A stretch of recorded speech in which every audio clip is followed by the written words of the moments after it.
What? Wait, who are we here on? Whose violation is today? All right. Oh, Mr. Verdute, you're here to cause some trouble, I see. This is 250941, the people versus Jessica Glask, Jezerski. All right, go ahead, counsel. Probation officer calls her. Do not talk to him. Court order. Hang up if he calls. She hangs up, takes a breath, and immediately dials him anyway. Judge plays the recording in court. She's caught red-handed, right after being warned. Judge explodes. You just used the criminal justice system as your... James Gazicki on behalf of Mr. Jezerski. I just received the file today, and she's gone over her rights. There's no questions regarding her rights, but we're requesting a hearing in this matter.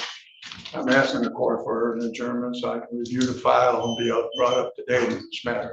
All right, well, where you should start is you should ask Ms. Wagaman to play you the audio of a call that was submitted to her where Ms. Wagaman contacted the defendant about not having any contact yet again with the complaining witness. And she hung up with him and then immediately called the complaining witness and had a phone call based on her call with Aaron. That might be a good... I'll adjourn it, Mr. Gizicki. I'm just telling you that might, you don't have to go into it too much. You could just listen to that call. She has a no contact order. How many times do I have to tell you that? How many times? I understand. No, you don't understand. Because no, and what did I tell you? What did I tell you when he calls you? What did I say? And what'd you do? Instead, talk. You are not supposed to be talking to him by my court order. And this is the second time I've seen you. And the last time I said, this is ridiculous. Don't cry now. Last time I said, this is ridiculous because he's contacting her and these two are going back and forth. And then I counseled you and said, do not respond to him. If you respond to him, I'm going to put you in jail. There's no contact. And you can't listen. I mean, you can't. And Mr. Verdute, don't think you're cute because I'll see you next week on a violation. Am I seeing him this week? No, he'll be here next week. He'll be here next week? You two are toxic. And this is what's irritating me. You're wasting time on the criminal justice system's time on whatever you two have going on between you. You're wasting the time of the courts. You're using the criminal justice system. Mr. Verdute, I'm looking at you. You're using the criminal justice system to deal with your two little petty problems. That's what you're doing. And I'm tired of it. And what's becoming clear to me is that maybe probation's not suitable for either of you on your cases. And maybe it'd be best if you just do your jail time and we get this over with. Because I am not going to play this game. I'm not going to ask Ms. Wagaman to play this game for much longer. This is it. So we'll set it for a hearing. Mr. Verdute, I assume you'll be recording when she calls you after this hearing. Make sure that Ms. Wagaman gets that, because if you call him in between now and your hearing, you have any contact with him whatsoever, I want to be clear. I am revoking your probation and I am locking you up for 90 days. One time. Do you understand me? I understand. Are you sure? I'm sure. One time. If she gets one thing that is from right now at this moment, at what time is it? 3:57 Monday, September 22nd to next week when we have your hearing, bring your toothbrush and wear a sports bra because you're going to jail. Got it? Got it. All right, we'll set it for a hearing. And Mr. Verdute, your violation, you better come in person. Don't show up on Zoom.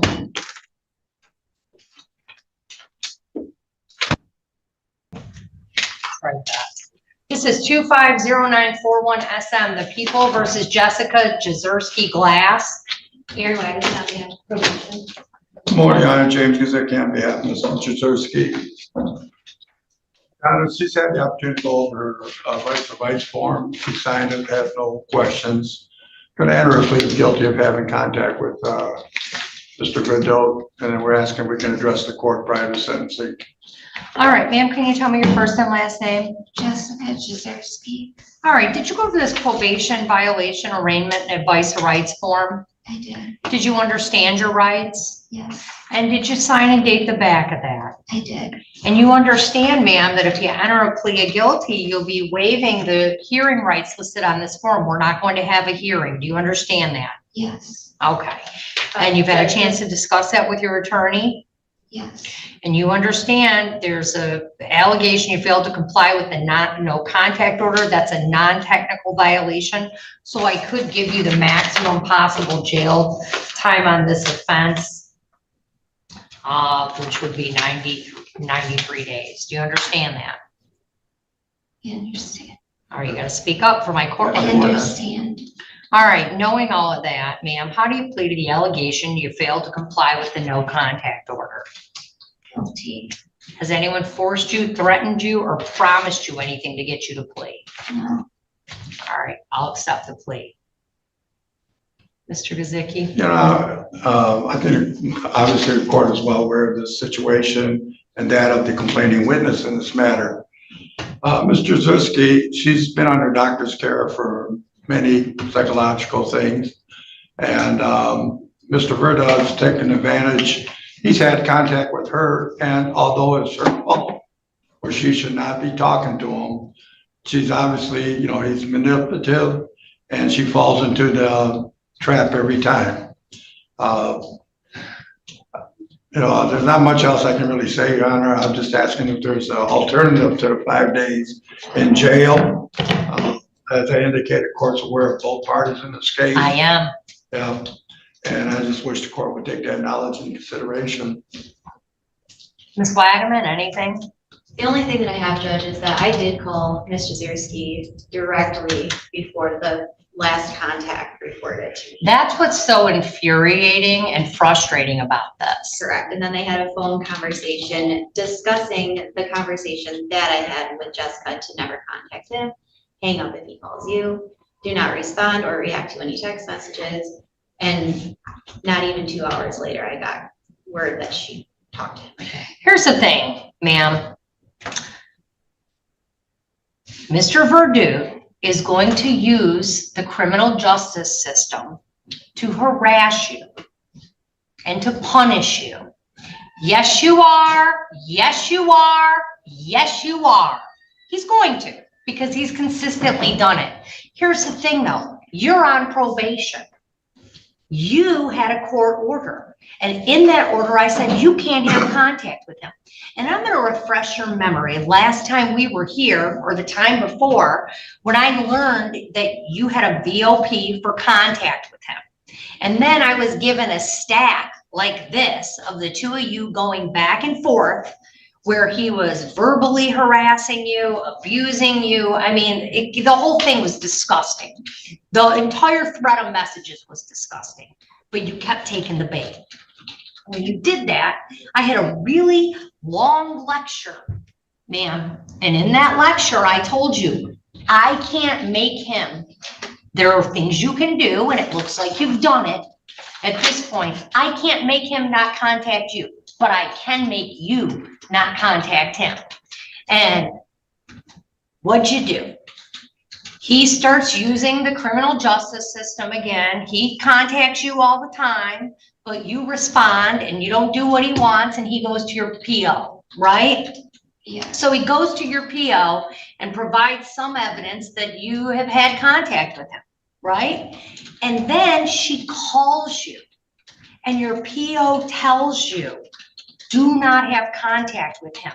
The judge has ordered that you have no contact. Do you remember that call? yes, And then the first thing you did when you hung up the phone with Miss Wagaman was do the one thing she said not to do, that I had previously ordered, previously lectured you on. We'd already been to court once on it.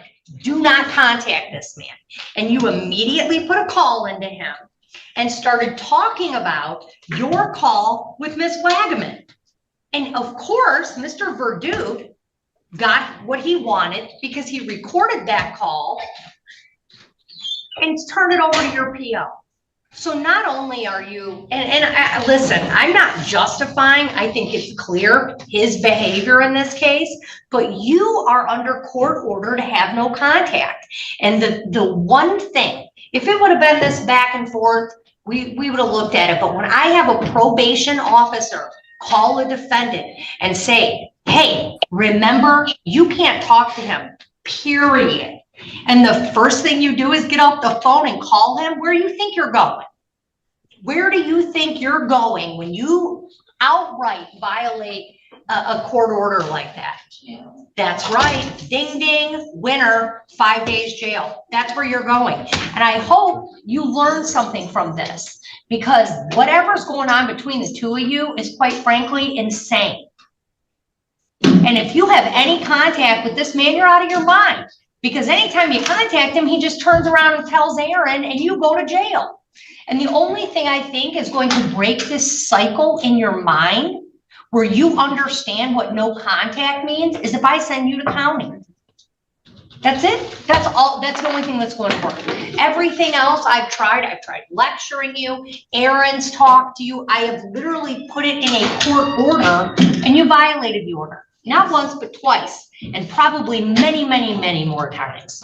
So you're going. They stole something to jail. Okay, you're going to jail. You had a choice. And the fact I have a recorded call, that Miss Wagman received a recorded call of you calling him right after she told you not to, there's no choice. I have no choice. You're going to jail 5 days, Wayne County Jail. And when you get out, you talk to Aaron and you do not talk to Mr. Verdude, because if you do, next time I'll put you in for 10. And he's going to bait you and you know it. Where's that?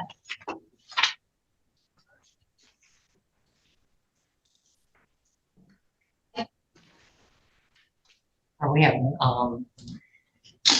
more problems? Yeah, it's not.